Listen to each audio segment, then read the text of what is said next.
From Tally to Cali, It's time to wake up. Wake up! Wake up! Warchant.com is your ultimate Seminole sports source. And this is Wake Up Warchant, presented by Corner Pocket Bar and Grill. One more corner pocket. Now here's Warchant.com's Aslan Hajavandi. And Corey Clark.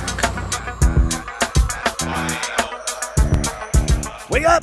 What is up, everybody? It's Wake Up Warchant, presented by Corner Pocket Bar and Grill. Coming up on today's show, Decision Day comes and goes. What does that mean for Florida State? A couple freaks on the roster. How about that? And your boys got a sheet, 10-point font, filled with observations. Buckle up. Let's go.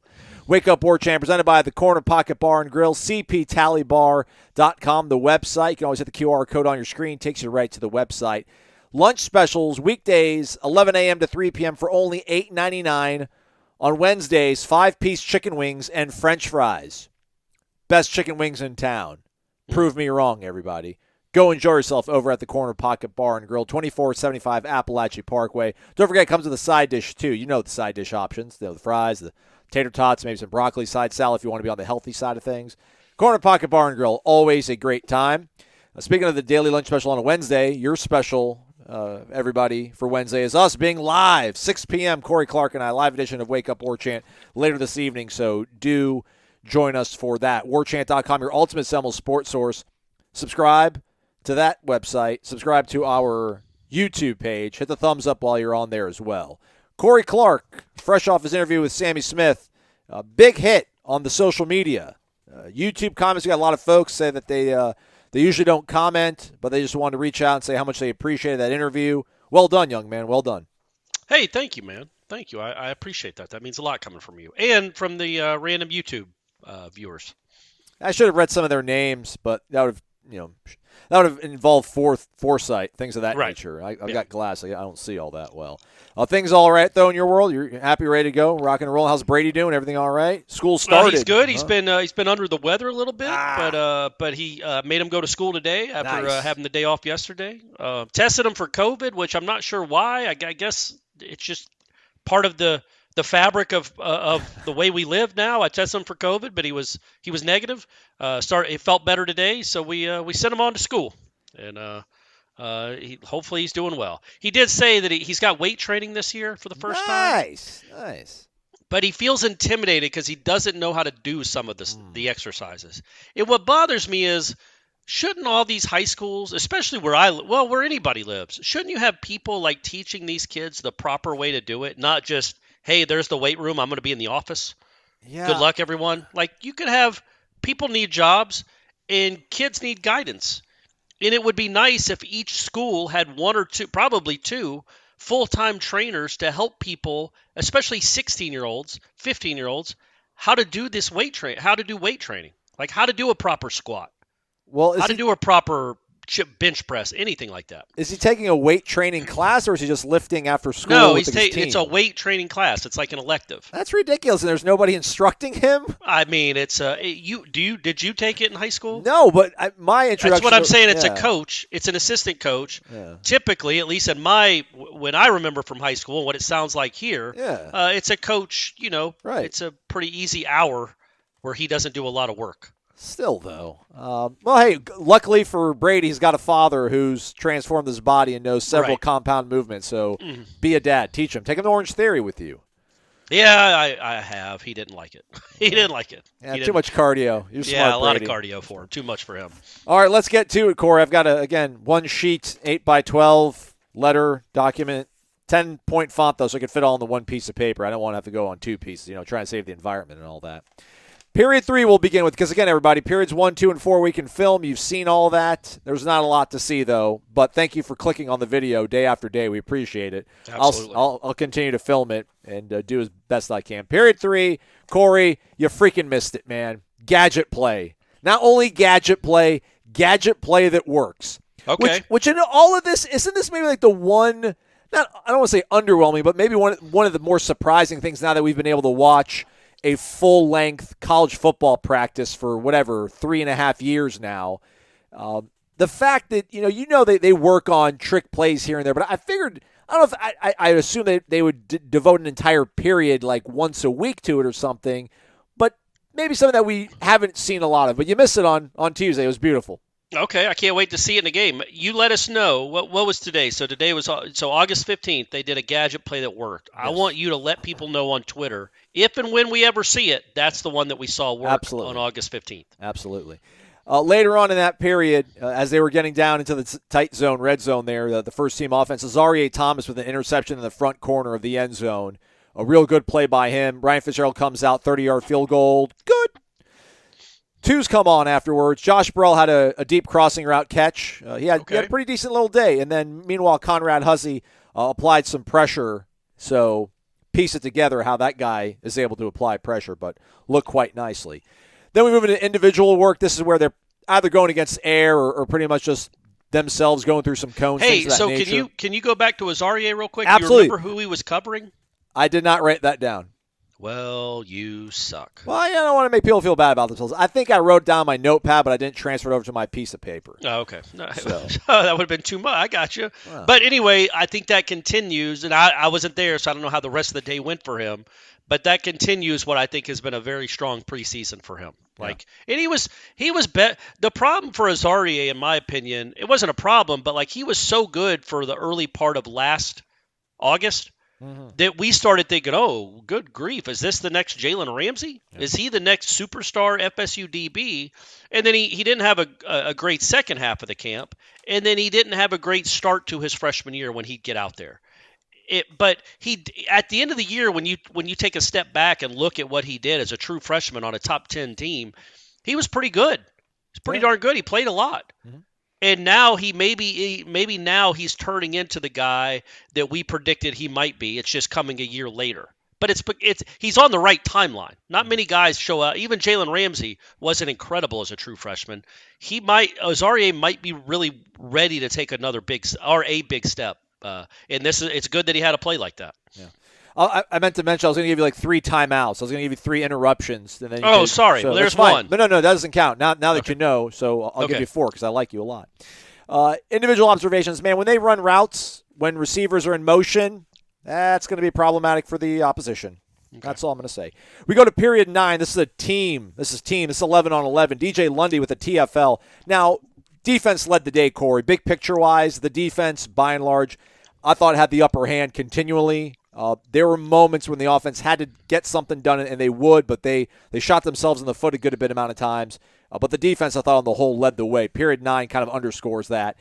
Even Norvell giving props to the defense after they forced the offense to have to take something underneath and not get a first down. Azareye'h later on in period 9 team situation does a really good job keeping contained, not losing the edge on a nice tackle. Blake Nicholson triggered downhill, stood up a running back at the line of scrimmage.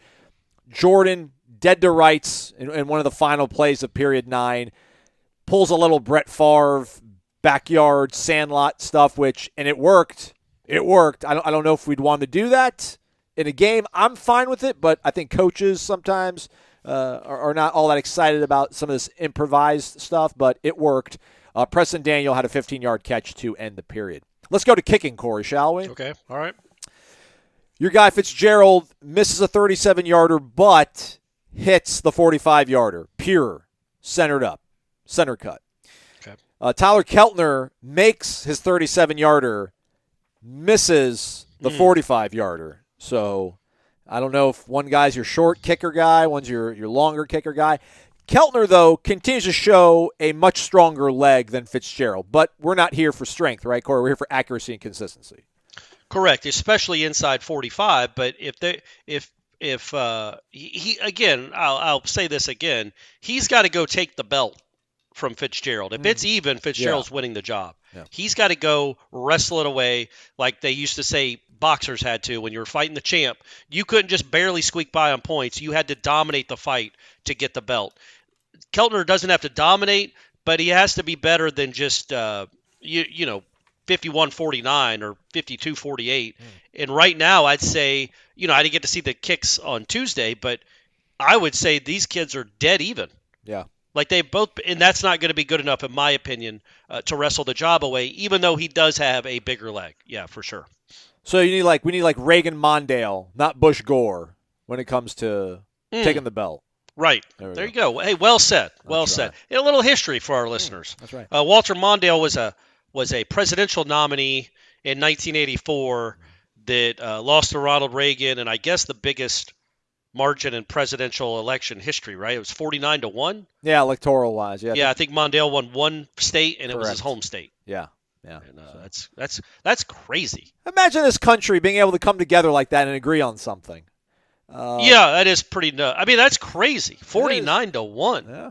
Like I guess I understand that California would vote for Reagan because, he was the governor there. Yeah. And he was a Hollywood guy. Right. But New York voted for Ronald, you know what I mean? Like and that wasn't that long ago in our nation's history. It was less than 40 years ago where New York would actually vote for a Republican nominee for president. Now you can just pencil California and New York as Democratic. Yeah. You can pencil Alabama, and I guess Florida is a Republican. Yeah. And, there's like 7 states that matter. It's awesome. Yeah. All right, let's go to period 14. A little one-on-one. Let's keep going with the electoral college stuff. I got a whole rant I want to get into. Sorry. I don't know if I've got enough juice on this one. Kyle Morlock, he spoke after practice. Worked out really well. Not sure if that was planned or not, but he had a really great day. Flashed as much in one-on-ones. He went not back-to-back, but on his 2 reps, he went up against the same safety. And the first time just gave him the business. Second time, absolutely great coverage from our guy. I knew who it was, but I'm not going to name him. Oh. But it was a better catch. I didn't know we did that. I don't know. I don't know, because then people start panicking. It's like, let's celebrate the good of this play rather than, this guy, I've heard it. It was Akeem Dent. Akeem Dent was not able to. Right. And listen, no one's going to be able to really cover Kyle Morlock in a one-on-one situation when it's literally one-on-one. We're not talking about 11-on-11 and you're just, man on him. You're talking about the one-on-one period. Correct. Okay, correct. Gotcha. Yeah, gotcha. And not goal line. This is one-on-one where they got lots of room to move. So Kyle Morlock, listen, Akeem had great coverage on the second rep against him, but just you put on the back shoulder to a guy that's 6'7", that's what's going to happen. Keon Coleman, Josh Burrell, Jarrell Powers all had deep completions in period 14 one-on-one. Let's keep it period 15. This is a one-on-one, but goal line, haven't mentioned this name as much, but be ready for it later on in this program. Vandravis Jacobs, I feel like a slant route on the goal line one-on-ones, there's kind of no honor in it. It's legal. Right. You can do it. It's legal, but there's not a lot of honor in it. But Vandravis Jacobs, it was absolutely sick the way he got out of the release and made the catch. It was beautiful. Shaheem had some great coverage on Destin Hill, who ran an absolutely fabulous route, but Shaheem was with him every stride of the way and had a PBU. Good. I guess I'll say a timeout here. That's good because I brought it up last week. I think it was last week, where I was kind of disappointed in Shaheem in this very same drill going up against Keon Coleman, where he just wasn't competitive. Like he just grabbed him with both arms and bear hugged him, as opposed to competing to try to, we know it's a tough cover, man. He's a really good receiver, and you're a safety. This is a bit of a mismatch. It's a mismatch with anyone when it's one-on-one with a whole field. But he just kind of grabbed him and bear hugged him as opposed to getting beat. It's cool to see because Destin Hill, in my opinion, is very similar to Keon Coleman. Not as big, but the way they move, the way they come off the line, the releases. So for him to cover him like that's a good sign to me. Yeah. Let's go to period 16. This was a team. This was 11-on-11, very run-heavy, very run-centric. Keziah Holmes had probably the best run of the day. He got a lot of run, a lot of reps. Keziah Holmes did. He also had a nice catch on one of those kind of fadeaway throws where you almost, it's like Toro, like you're daring the defense to come loose and sack your quarterback, and you just kind of just dink it right over them, Tate Rodemaker had the throw to Keziah that ended up being a really nice gain. Otherwise, not a lot going on the ground for the offense. Azarie had a pressure. Fisk, Braden Fisk, a.k.a. the real deal, had a disruption that led to a TFL. And then later on in that same period, low throw. Our guy had to stop, come back to it, but Vandravis Jacobs able to put his foot in the ground, work his way back to the ball. Low catch, gets down on a knee, cradles and brings it in. He's back. I think he's back. I think we can say that. Let's go to period 19. There's only 25 of these, so we're almost there, everybody. 7-on-7, Corey. Johnny Wilson, deep catch, beautiful catch off the arm of Jordan Travis. Coaches were on the safety on that play. There was a cornerback that was probably a step or two shy of him, but the safety is who got the business end from the coaches on that one. And then Vandravius worked himself wide open when he was up to bat. wide open down the sideline, had a catch that would have been a touchdown if it had been an actual game situation. Not sure if it was a busted coverage or just Vandrevius being Vandrevius. We go to period 20. We're still doing 7-on-7, but now we're in the red zone, Corey. You know how that goes. They're kind of a tight zone, maybe like 10-yard line, stuff like that. Jordan throws into double coverage for Jaheim Bell. He was bracketed quite well. The ball's actually tipped, and it's picked off by Greedy Vance. So everybody's happy on the defensive side of things there. I want to say this, though, because I read Ira's observations. He actually said it was a terrific – maybe it wasn't the right decision, but it was actually a terrific throw by Jordan that Jaheim bobbled. And then that's how it ended up being picked. Like maybe it wasn't the decision to go into double coverage, but the way he described the play, it sounds like it was a great throw that was just deflected by the receiver and turned out to be an interception. That could have been bang like that. It was a nice throw. I mean, the trajectory on it was nice, tight spiral. I thought it hit off the hand of the defensive back, and then Greedy was not the primary guy on it. It was kind of but he ended up moving into the route when he saw the ball in the air. But there's another play in here with Jordan that comes, kind of proves that he's still making the right decisions, even though maybe we don't have a lot of big plays we're talking about. But he did his part. He's still great, everybody. It's going to be all right, promise. Meanwhile, in that red zone, Brock Glenn was 0 for 3. Justin Cryer ended the period with a fantastic PB on Kyle Morlock. Bodied him up, reached around, smacked it out of his hand. It would have been a touchdown had Morlock been able to haul it in, but Cryer continues to be quite a bit of a revelation of sorts, the guy they call Juice. Let's go to period 21. I lied with Keziah Holmes having the best run of the day. He did it until this point. Trey Benson, who's maybe on a pitch count, maybe a little load management, if you will. Man, he just showed just how fast, just how physical he is. Really patient on the run. Norvell chases him down the sideline and says as much. Was really happy about the way he waited for everything to open up and then absolutely demolished the hole and ran in for a touchdown. KJ Sampson had a TFL on Trey Benson on a screen throw later in this period. KJ Sampson's a guy that did some stuff in Jacksonville. I hadn't mentioned his name for a while, but maybe he's kind of coming on a little bit. That was nice. Later on in this period, Christian White, a.k.a. Smoke, tips a pass on a diving PBU, but who's there but Vandrevius Jacobs to catch it. So good day from our guy Vandrevius. Johnny, meanwhile, with a deep catch from Jordan, and then on a play where there was a lot of protection for Jordan, went through all of his progressions. And the absolute last one was Jaheim Bell coming across the middle of the field, and he dumped it off to Jaheim, and it was a huge gain. It might have been one of those kind of plays they talked about in the scrimmage, Corey, right, when they talked about Jaheim breaking a bunch of tackles or taking it and running it for 20, 30 yards. It was one of those. It was nice to see. Last one, or second to last one, I apologize, false start. Had 2 of those on the day. Wasn't excited about that, by the way, Corey. Okay, got to get that. Yeah, get that squared away. Yeah. So period 23, Corey, they start on their own 1-yard line. The offense. Okay. That's not fair. They go 3 and out, the first team offense, but somebody dropped the pass on third down. That would have been a big gain. I know you want me to say who it is? I don't want. It was Johnny. It happens. Yeah. I mean, we're gonna live with it. We're gonna live with it. That's the thing. And somebody asked me about that in Panama City. One of the boosters there. Good question, fair question about has Johnny gotten any better catching the ball? He has, but he's never going to be, Rashad Green. I think Rashad, as far as I remember, Rashad dropped one pass in his career, and it was that one against Auburn right before the fake punt. I don't remember him dropping anything else. I'm sure he did, but I don't remember it. But he was a natural pass catcher. Johnny still fights it a little bit, and he is not. He is going to once a month. Hopefully, it's once a month, not once a week, but once a month, once bi-monthly. He will drop a pass that will make you throw your arms up in the air or roll your eyes or shake your head. But have you listened to Aslan the last 7 minutes? He also had 2 long catches. Yeah.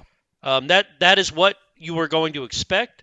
It's not like, it's like, as a Braves fan watching Matt Olson.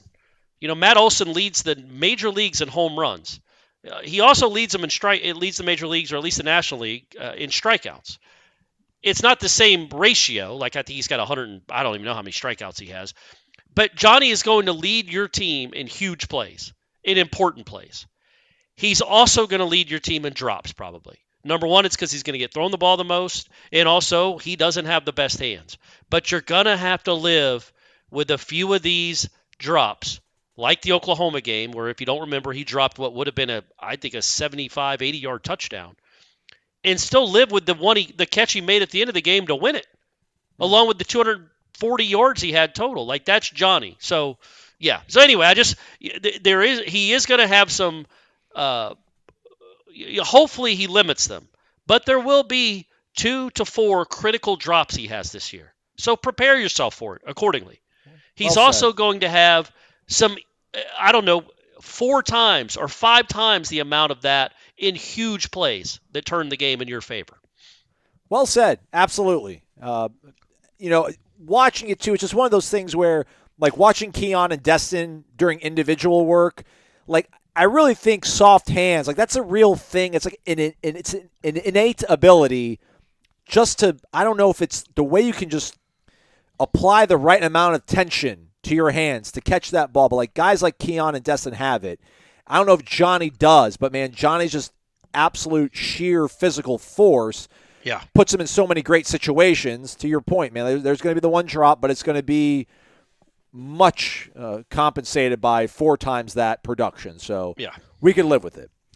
Meanwhile, the second team went out there, and golly, man, I put Hussey in my notebook, but now I'm starting to think that might have been Edwin Joseph. But on third down, the defense gets a pick, and it might have been Hussey, might have been Joseph. So I apologize to those 2 guys, but I know for sure one of them actually made a play to end the day. So it was either 13 or 12. Right, correct. Okay, so that's why, for the folks that don't know, that might be why. And you guys wouldn't be familiar with their numbers yet anyway. That might be why Aslan got confused, because they one's 13, one's 12. Those are very similar. Yeah, they don't look alike, everybody. I know it. Trust me.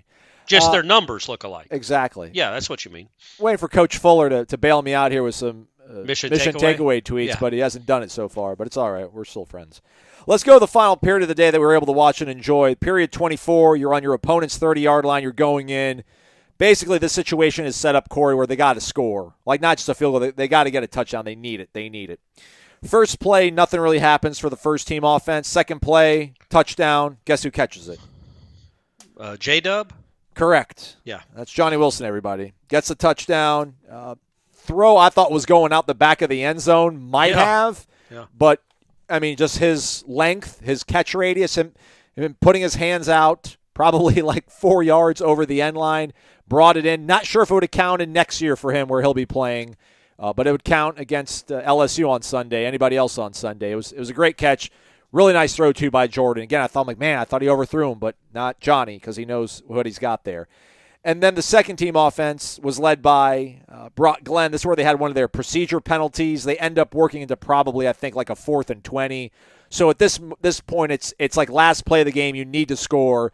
So good for him for realizing the situation, having situational awareness, and putting the ball up there. He ends up getting a Hail Mary into the end zone from probably the opponent's 45-yard line. That, though, for sure, was Conrad Hussey made the interception on that play to end the period and end the practice. So those are your observations from me and my 4 eyes. So, well done, Aslan. Well done. Welcome to the party. Yeah, indeed. How about you folks, party? Turn it up with Vitamin Energy. VitaminEnergy.com. Promo code is Warchant BOGO. The BOGO stands for buy one, get one free. That's right. Go to VitaminEnergy.com. Use the promo code Warchant BOGO. Put an item in your cart. You get an item of equal or lesser value for absolutely free. Before you use the promo code, just check out the website and see all the cool promotions they're giving out to the common man out there, but it does not hold a candle to the buy one, get one free promo that they're running. Immune Plus, it's the #1 immune shot in the nation, in the market. Energized with up to 7+ hours of energy, courtesy of the 260 milligrams of natural caffeine. It's packed with vitamins, more than 3 oranges, if I'm not mistaken, and it tastes absolutely great. It says that on the label, but I'm telling you, this one tastes absolutely great. No sugar, so no sugar crash. Gluten-free, non-GMO, all the good stuff. Vitamins and energy. It's vitaminenergy.com. Use that promo code Warchant. We spoke about him earlier, Corey. Johnny Wilson, taking up a lot of the show. Some might call him a freak. Bruce Feldman, long in the college football world. Now I think with The Athletic has an annual feature called his Freaks List, where he points out just these absolute genetic physical gifts to the game of football, how impressive they are, and just how special they are. Florida State, I don't have the full list in front of me here, but Florida State's got 2 on the list. I don't know how many have that many. Top 30, he's got 30 guys on this list. Florida State's got 2 guys on it. I think who he said had the most? Who's that? Penn State. Oh, all right. Well, maybe that's why they're ahead of us in these polls. Yeah, just going to throw that out there. All right, we'll see how the Freaks pay off versus the focused group bunch that Florida State has here. Yeah. Verse is one of them. Johnny's the other. Verse has power clean 360, so that's like What's a power clean? Power clean is basically stand, with your hold a barbell while you're standing, and then you kind of squat down slightly, but it's an explosive movement where you pretty much flip your hands up with that weight. You get underneath throw it up over your head. No, like on your chest. Oh, okay. Like pretty much on your chest, and then you hoist it, and then you stand up fully. So I didn't do a good job of describing it, but I think you might recognize because you've been in the gym. You see how it is. You know how it goes. Yeah. So 360 pounds. That's ridiculous. That's really good. Benches, what do you do? What's your number there? I've never done that. I've never been good at Olympic lifts because I'm not explosive. I'm not really strong either. I'm lean. I'm lean and sinewy, so I stay in my lane. He benches 455. That's 4 plates. That's a lot too. That's more than I do. Yeah, it's 4 plates each side and then a 25 on each side as well. I don't want to brag, but at Orange Theory on Tuesday, I had 2 50s in my hands doing it was close chest press. Ooh. It was closed grip chest press, so it wasn't like a real bench. It's like your elbows are tucked in, and you don't have the dumbbells facing perpendicular. They're kind of parallel to your body. Yeah. Doing that. So I assume I'm as strong as Jared Verse. Yeah. If wouldn't you say that at Orange Theory, lifting 2 50-pound dumbbells translates to like a 455 bench press? Apples to apples comparison for sure. Yeah, that's what I figured. So 455 is nuts. That's crazy. Yeah, for weighing 260 or whatever he is. So he power cleans 360, benches 455, and he's been hit on the GPS at 21 miles an hour running. That is frightening. That's frightening. Yeah. Like I wonder he's a freak, man. He is an absolute freak. So if he started on the goal line and I start at the 10-yard line, does he catch me before I get to the 35? I mean, if you just did the math, like if you're running a 90-yard sprint, I would think you, in the shape you're in, could run a 90-yard sprint in 12 seconds, 11 and a half seconds. Oh, 13 maybe, man. I'm not fast. I think if you're warmed up, you could do it. So he would catch you, but I don't think he catches you that quick. I think he catches you right around the 10. And I know this because I go to Braves games and they have the freeze, which is the best promotion that anybody has in professional sports. And that guy, he tracks them like they get about a 20-yard head start, and he tracks them, almost all of them, down eventually. But it's not quick. It's usually near the finish line, and he's like almost an Olympic level sprinter, and they're getting Joe Schmo out of the stands. I will give the Braves credit for this though. They usually put pretty good athletes in there with them. Yeah. It's not like some 400-pounder or some elderly man. It's literally like they'll get guys in their early 30s, late 20s that are in good shape that think they're going to win, and some of them do win. And so it's a legitimate race, which is fun to watch. I don't like being chased. I just feel like maybe that would give me an extra gear. I think if Jared Verse was chasing you, there's repercussions if he catches you. I think you beat him. I think a 10-yard head start, you got a real shot. I appreciate it. I don't think I'm in that range, but nonetheless, that's who Florida State has. And then Johnny Wilson has a standing reach of 8'10", and he broad jumped 10.5, which like a 10-foot broad jump is really good. Yeah. But 10.5, broad jump is basically you're just at a stand, so you're just standing, and then you just jump as far as you possibly can forward. And an 8'10", what did it say, 8'10"? 8 foot, 8'10" standing reach. So I guess 8 feet 10 inches. So that means like if he's standing under a basketball goal, he's holding midway up on the net, right? Yeah. Or he's at least grabbing the net, and he's grabbing it. Well, yeah, he's probably grabbing the net. Yeah. I mean, you look at the NBA and before games, before a tip-off, sometimes the centers will go down there and but there's NBA centers that are 7'1" that are doing it. He fits with those guys. Yeah, he's to have and the explosiveness it takes to broad jump like that. That's why it's not 50-50 when you throw a jump ball to that kid, because he's obviously taller than everybody else. He's also got arms longer than everybody else. So he's probably getting up at the apex to, what would you think, if he's really jumping, 10.5 or 11 feet? If he jumped his highest to go catch a ball at its apex in the end zone. There's no 6-foot corner on earth that can compete with that. Let's give him I don't want to say pedestrian. Let's give him a 3-foot vertical jump. We'll give him a 36-inch vertical jump. Well, I say, but he's got football pads on, so that's a little different. So I was giving him like a 30-inch vertical jump because he's got a helmet on and shoulder pads. But he's got adrenaline. Yeah. Well, man. right, true. Yes, so good luck anybody catching. So that's 11.5 feet he's up in the air. Yeah. Yeah, right? I mean, that's crazy. It's 12 feet. So you have to obviously hold him and not let him jump, and then hopefully drops the ball. Because if it's a good throw and you're jumping as high as you can and he's jumping as high as he can on top of being as tall as he is, you're not going to deflect the pass, man. He's just got you. There's nothing you can do. As we see every day in practice, there's really nothing you can do except hope that he drops it. Couple things here. In no way am I diminishing the evaluation that the staff has done, because they've done a really good job of evaluating guys, whether it's Robert Scott, Marqueson Douglas. The list could go on here. I hate to stop at 2. 3, like you need that magic number of 3. Like Shaheem Brown, we'll throw him in there. There you go. There's 3. But this isn't evaluation, man. This is why they are where they're at right now in the preseason, because they have guys like this. Side note as well, tangentially here, people concerned about availability of maybe some of these players in this list for Florida State. I think that we couldn't say it outright if one of these absolutely enormous pieces of the puzzle were to get hurt, Corey. Like, we couldn't come out and say that they're hurt. But, like, people would be able to probably feel it in the show, the dynamics of the show, right? Like, if Jordan Travis or Jared Verse were hurt and not available, again, we couldn't admit this, but they're not. They're good. They're fine.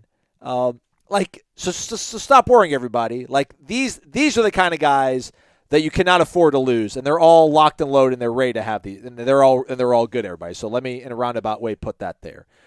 But the fact that they're able to match the evaluation piece of this puzzle, and then we've talked about so much, but what Battle's End has done for them, being able to go in the portal and then get guys like this. I mean, this ultimately, having 2 guys on this kind of list, this is proof of why Florida State is in the discussion for, they are a preseason top 10 team, and they're in the discussion for maybe winning their conference, and then by virtue of that being in the playoff. Yeah, they've got. It's not just that they have a lot of old dudes that are pretty good college football players or good college football players. They have a few elite level guys, guys that other schools just don't have. And that's what, back in the dynasty, I was actually watching an old forgotten game last night. I was watching FSU Ohio State in the 98 Sugar Bowl. Well, like on the internet, or was it on? Yeah. It was like it was on the internet. It was on YouTube. It was just like that's my algorithm. I'll get a lot of Florida State stuff, and it was the 98 Sugar Bowl. It's like a cut up 42-minute version of it, so it's just every play. Oh, very nice. Thad Busby throwing to E.G. Green, Peter Warwick making plays. The defense is incredible. But what stood out about those Florida State teams was obviously they had more talent than everyone else, clearly, but they also, almost at every level of the offense and defense, had like just a special dude. Occasionally would have an NFL top 5 pick dude. That year they had Wadsworth. They also had Peter Warwick, but he was young. But they had special. They always had 2 or 3 like kind of special dudes.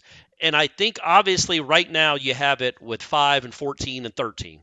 Those 3 guys, and 3, I guess you could say. Although running backs they're not a dime a dozen, not Trey Benson's. They aren't a dime a dozen, but it's not as imperative to have a great freak at running back as it would. I mean, a defensive end just wrecks a game if he's unblockable. A guy like Johnny Wilson changes a game. Trey Benson, obviously if you had Adrian Peterson, that's one thing, but Trey Benson is a reasonable facsimile. But the point being, he's not much different than Devontae Freeman, who wasn't much different than Travis Minor. They're all really good running backs.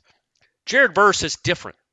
Johnny Wilson is different. Back in the 90s, they always seemed to have 1 or 2 just different dudes. And that can get you over the hump in a close game, right? Like, think about, I don't think Jared Verse played very well in the bowl game at all, quite frankly. No. And it was against a kid that hadn't played a lot. Now, he might end up being awesome, but he hadn't played a lot. Last play of the game, Verse just dismisses him, sacks Gabriel, and the game's over.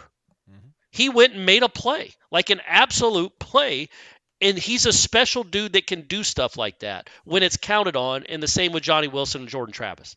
And I know Jordan Travis isn't a freak. He's not on this list. But that's what Florida State, I think, is trying to get back to. And if you look at the recruiting rankings where they're in the top 5 now, it would appear they at least have a couple of freakish-looking guys. To go along with a lot of good players, they have some absolute freaks that could be superstars. And that's what I think separates a top 18 team from a top 4 team. Yeah, does that make sense, or was that just long-winded to try to fill up some time?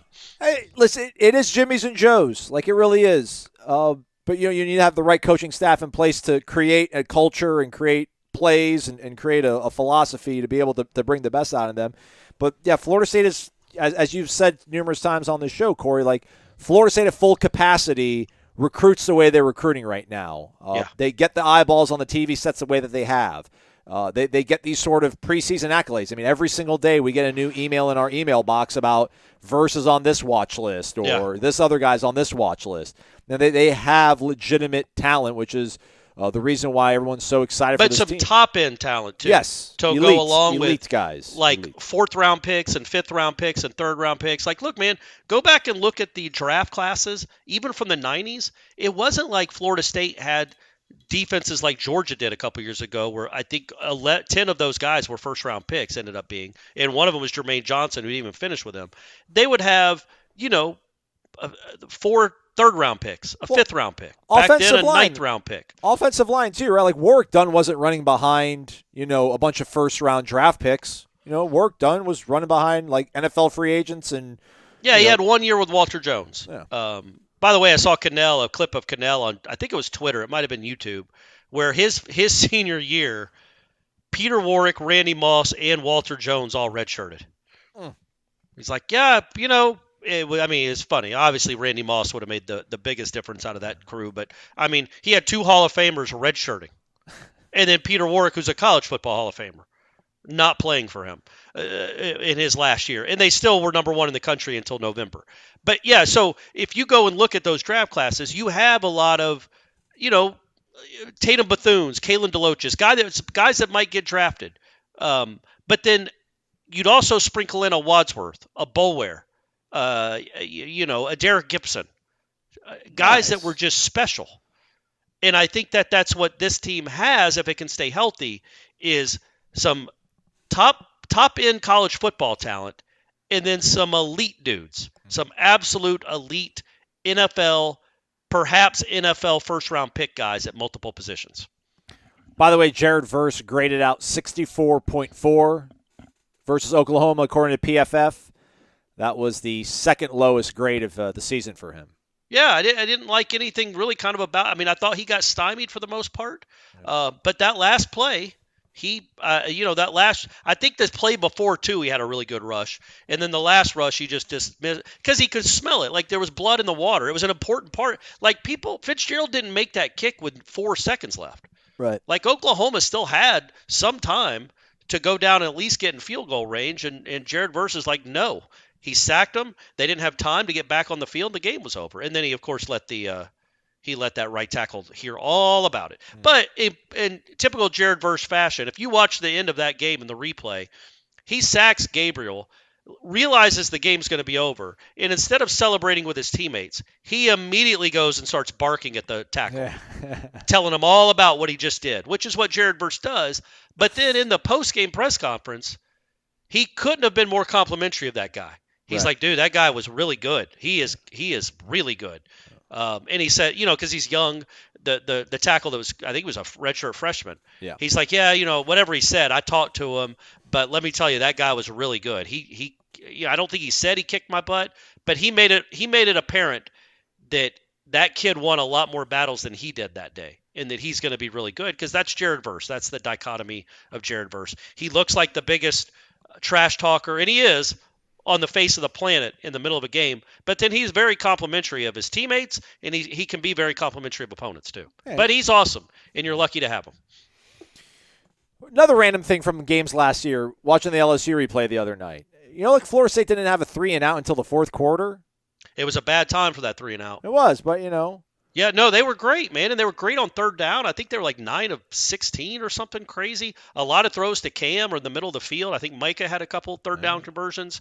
And then, the only 3-and-out they had was when LSU cut it to a touchdown. Right. With 4 minutes to go, 3 minutes to go. And the one time you didn't want a 3-and-out was the one time they had the 3-and-out. Yeah. And then they fumbled the punt. Should have been ball game. It was not. Some comments on the show from yesterday, but first, MyBookie.ag. Use the promo code WARCHANT for an instant cash deposit bonus. Use that, and you get more cash to play with over on MyBookie, whether it's futures, live betting, or the live casino. You can take advantage of it. Shout out to our guy Island Chief who says, Aslan, Corey, I want to thank you for all the great work you guys do, and your sponsors are great too. I placed the bet a couple of weeks ago on MyBookie with Florida covering against Utah. Today, I checked that bet, and the cash-out option was more than I could win if the Gators actually covered. My old bookie never offered that. Wow. So, there you go, everybody. That's fun. Yeah, there you go, gang. Pick Jordan Travis to win the Heisman. Pick Florida State to win the national title. And they'll probably offer you a cash-out bet after they're 4-0 at the end of September. So yeah, I bet they would, right? If Jordan has two monster games and they're 4-0 and he's the odds-on favorite, they might offer you cash out right then, which is a good thing to do because you never know how the next 8 games are going to go. Yeah, that happened with some guy actually with Joe Burrow. Like some dude preseason picked Joe Burrow to win the Heisman in 2019, and every week would update everybody about how much money his bookie was offering him to cash out now. So, oh, right. Yeah, that's funny. Check it out, mybookie.ag. Use that promo code WARCHANT. All right, Corey, wrapping things up. We'll talk a little about this decision thing, but Riser Mike is a guy who posted a comment on the thread from the show the other day. Said, I'd like for someone to ask Norvell which player has recorded the highest speed at any given point. Oh, that's a good question. So I'll do that as a man of the people. I will request. Yeah, remember to do that. That's a genuinely interesting question. Yeah, it says, I'm curious about that. Also, where do they have the GPS device located? Does every player have one? It's like a sports bra almost, I think, is probably the best way to describe it. And as far as we know, they all wear them, right? Because it wouldn't make sense to not track all the players. Yeah. And, they said that even. Norvell will bring it up occasionally, and you might not know what he's talking about when he's talking about numbers. He's not talking about stats. When he's like, the numbers look good, and he was talking about that in Jacksonville a little bit. He's not talking about their stats during a practice. He's talking about the numbers on the GPS, how much they're running, how much they're still maintaining their full speed, even later in the day in practice, and all the stuff they track with that thing. All right, so August 15th has come and gone. Florida State has not informed the Athletic Coast Conference of their intentions of leaving. Atlantic, what did I say? Come on, you said Athletic Coast Conference. Come on, man. I know we don't like let's show this conference a little bit of respect. I still have the Bruce Feldman tweet on my screen, so Athletic, went to my head. I apologize. So Florida State has alerted the Atlantic Coast Conference. They do not plan, or they didn't say they're going to stick around, but they didn't announce their intentions of leaving, which means that 2024 Florida State will remain in this conference. But Corey, again, I've probably have poisoned the well a little bit, so I'll let you be the voice of reason and how we need to take the big picture outlook and how this really ultimately is, it maybe takes a little bit of wind out of yourselves, but ultimately everything's still on track for this program, this athletic department, this university to find a better, greener pasture sooner than later. Well, yeah, I think we all agree. Even the David Hales of the world agree. I saw him tweeting about this, that he thinks it'll be done probably closer to the end of the decade, which nobody wants to hear. Ugh. But not 2036. We both think it's going to be before that, but so what? He's holding out hope that Florida State's going to be playing in the ACC in 2028? It won't be financially viable for them with the payout they'd have to make. It wouldn't make any sense for them to pay this amount of money when they're not going to recoup it in time. It would make more sense to just stay where they are. Whatever. I don't know. Who knows? But look, I would have been stunned if they were in another conference next year. That just seems too fast. That doesn't, like Texas and Oklahoma was 2 years ago, right? Was it that the summer of 21? Yeah. When they're not they didn't join for 3 years. Yeah. So they're still in the Big 12. So they'll be joining their new conference. But they did try to leave early, and the Big 12 stood in the way of that too. So right, but the point being, they announced in right. whatever June of 21 that they were leaving. Yeah. They won't play their first game until August of 24. So that's a 3-year window there. So to me, it just wouldn't make sense for Florida State to announce they're leaving on August 14th of 2023 and be in a new conference. That just seems, when you really look at it, to me, it seems a little too, aspirational and not realistic. I think 2025 is absolutely realistic. I think you've got 2 more years of ACC football, and then you'll see where you are. But, man, that's better than 13. I know people might be disappointed, but that's better than 13 years. And I do think there, just because I believe this, and I think this was always the plan, and I think it's probably the most prudent avenue, is to not just rush out with no home, but to really get your ducks in a row. And you've got a lot of time now, essentially a whole nother year to figure out where you've got 364 days to figure out where you're going and how it's all going to work and get all that line in a row. I understand the people that are upset. Then why do what you did at the Board of Trustees?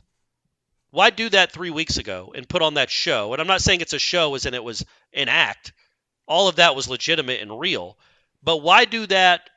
Why do that? Why do that before the deadline and then not do anything at the deadline? Mm-hmm. Why not wait and do that for your next Board of Trustees meeting, which is, I don't know how often they meet. I assume once a quarter, once a month, who knows? I've never been on a board, Aslan. Nah. I'd like to be on one. Nobody's ever invited me. Corey at warchant.com. Send an invite, everybody. Please, whatever board you have, I'll be a part of. Now, obviously, there's a fee, but I'll be a part of any Board of Trustees.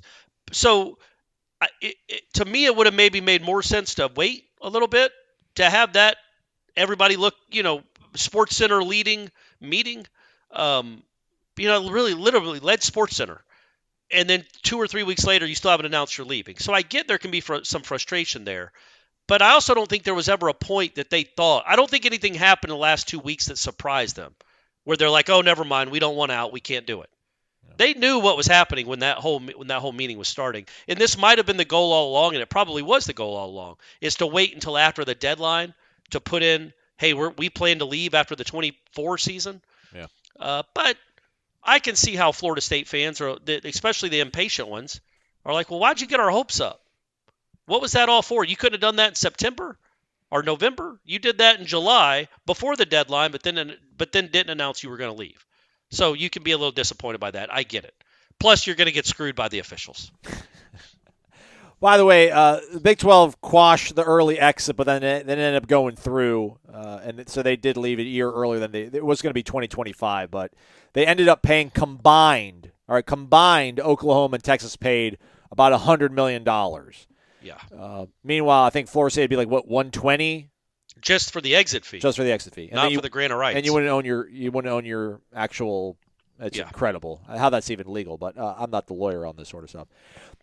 Does this not, though, make the picture a little bit clearer for Florida State to go to the SEC, Corey? Because, there was some reporting there by Gene Williams on the thread where the only real surprise curveball that could have come Florida State's way if you were impatient was maybe the Big Ten would have wanted to step up and figure out a way to go ahead and get Florida State and Clemson now.